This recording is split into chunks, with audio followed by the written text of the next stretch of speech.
আপনি কি জানেন, মসজিদুল আকসা মুসলমানদের প্রথম কিবলা? এটি শুধু একটি মসজিদ নয়, এটি ইতিহাস, নবুয়ত এবং বরকতের চিহ্ন। আল কুরআনে বলা হয়েছে, পরম পবিত্র সেই সত্তা যিনি তার বান্দাকে রাত্রিকালে নিয়ে গিয়েছিলেন মসজিদুল হারাম থেকে মসজিদুল আকসায়, যার চারপাশকে আমি বরকতময় করেছি। সূরা আল ইসরা, আয়াত 1। মসজিদুল আকসা অবস্থিত ফিলিস্তিনের পবিত্র শহর বায়তুল মুকাদ্দাসে, জেরুজালেম। এটি ছিল আমাদের প্রিয় নবী মুহাম্মদ সাল্লাল্লাহু আলাইহি ওয়াসাল্লাম এর মেরাজ যাত্রার গুরুত্বপূর্ণ স্থান।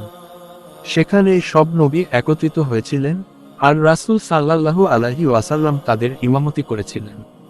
এই ভূমি শুধু ইতিহাস নয়, এটি ঈমানের অংশ। নবীজি প্রথমে এখানেই মুখ করে নামাজ পড়েছেন। এটি আমাদের আকীদার সাথে সরাসরি জড়িত। আজ এই পবিত্র ভূমি অনেক জুলুম ও নির্যাতনের সাক্ষী। মসজিদুল আকসা আমাদের হৃদয়ের এক টুকরো।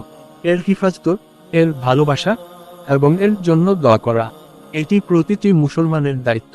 আসুন আমরা এই বরকতময় মসজিদের জন্য দোয়া করি। আল্লাহ যেন একে নিরাপদ রাখেন। আমিন।